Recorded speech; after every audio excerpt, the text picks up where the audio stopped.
Hi, my name is Pamela Coons, Associate Professor of Medicine in the Division of Oncology at Yale School of Medicine and Yale Cancer Center. I'm excited to announce ASCO's new open access journal, JCO Oncology Advances. As the inaugural editor-in-chief, I hope to support JCO Oncology Advances to become the premier platform to bridge the gap between accessible scientific research and clinical care. Stay tuned for more information, including new article types, at ascopubs.org/JCO Oncology Advances. We look forward to seeing your submissions in spring of 2024.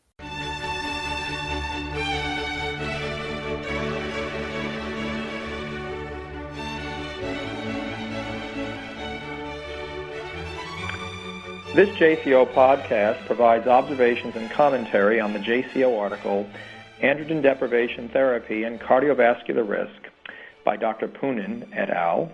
My name is Anthony D'Amico, and I'm a Professor-in-Chief of Genitourinary Radiation Oncology at the Brigham and Women's Hospital and Dana-Farber Cancer Institute in Boston, Massachusetts, and my specific oncologic specialty is radiation oncology, and specifically prostate cancer.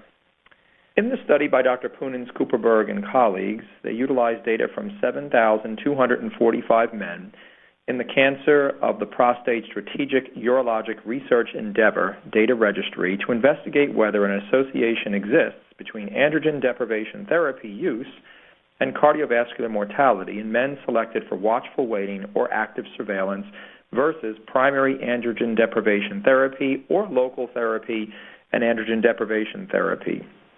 They find that men selected for watchful waiting or active surveillance or primary androgen deprivation therapy had approximately a twofold increase in the risk of cardiovascular mortality.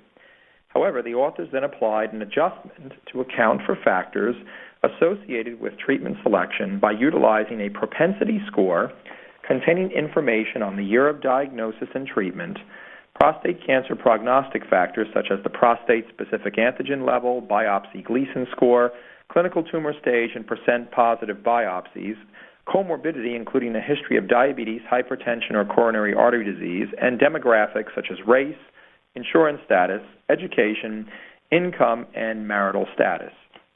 Once these adjustments were applied, the increased risk of cardiovascular mortality with androgen deprivation therapy use was no longer statistically significant. Their study results are consistent with other studies in the literature that look at all men within a data registry or clinical trial.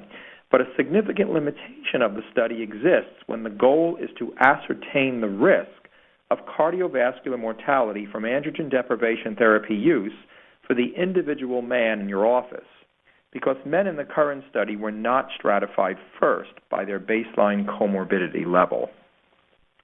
Studies documenting an increased risk of mortality with androgen deprivation therapy use include those by Keating and colleagues, published in the Journal of Clinical Oncology in 2006, which analyzed men over age 65 years from the Surveillance, Epidemiology, and End Results Medicare databases, where one would expect the population to be enriched for cardiovascular disease at the time of prostate cancer diagnosis due to advanced age. Other studies that found a significant association between androgen deprivation therapy use and mortality utilized a post-randomization analysis stratifying men first by no or minimal versus moderate to severe comorbidity using the Adult Comorbidity Index-27, which has been validated in patients with cancer. Such a stratification was performed on the data from D'Amico and colleagues published in the Journal of the American Medical Association in 2008 from the Dana-Farber Cancer Institute 95096 randomized trial of external beam radiation therapy with or without 6 months of androgen deprivation therapy.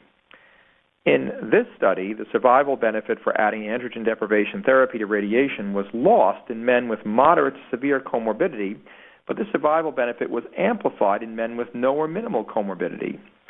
In another study performed by Nanda and colleagues and published in the Journal of the American Medical Association in 2009, an analysis of 5,077 men treated using brachytherapy with or without androgen deprivation therapy found that mortality was only increased with androgen deprivation therapy use in men with a history of coronary artery disease, resulting in either a myocardial infarction or congestive heart failure.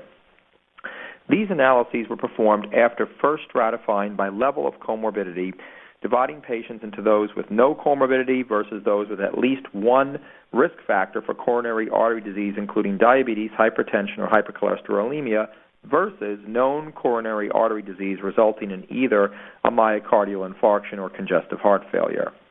Also, in that study, after initial stratification by comorbidity, the data were further subjected to a Cox regression multivariable time-to-all-cause mortality analysis adjusted for age, year, and type of radiation therapy, prostate cancer prognostic factors, treatment, and a treatment propensity score, as was done in the current study.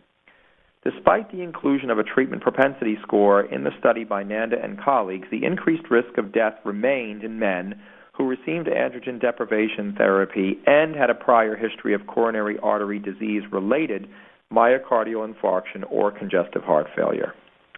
These analyses highlight the importance of not only ascertaining and controlling for the baseline risk of cardiovascular mortality and treatment selection factors through the use of a treatment propensity score, as was done in the study by Dr. Poonen, Cooperberg, and colleagues, but when doing these analyses, to first perform a stratification based on the level of pre-existing comorbidity.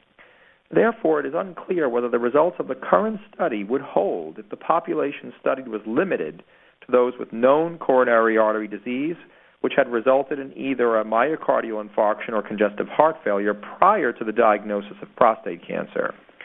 Further study is needed employing such a comorbidity stratification prior to evaluating for a possible association between the risk of cardiovascular mortality and androgen deprivation therapy use.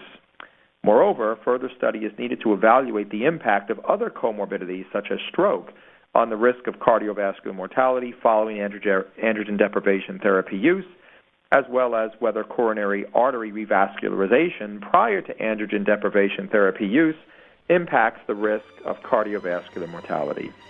This concludes the JCO podcast, and thank you for listening.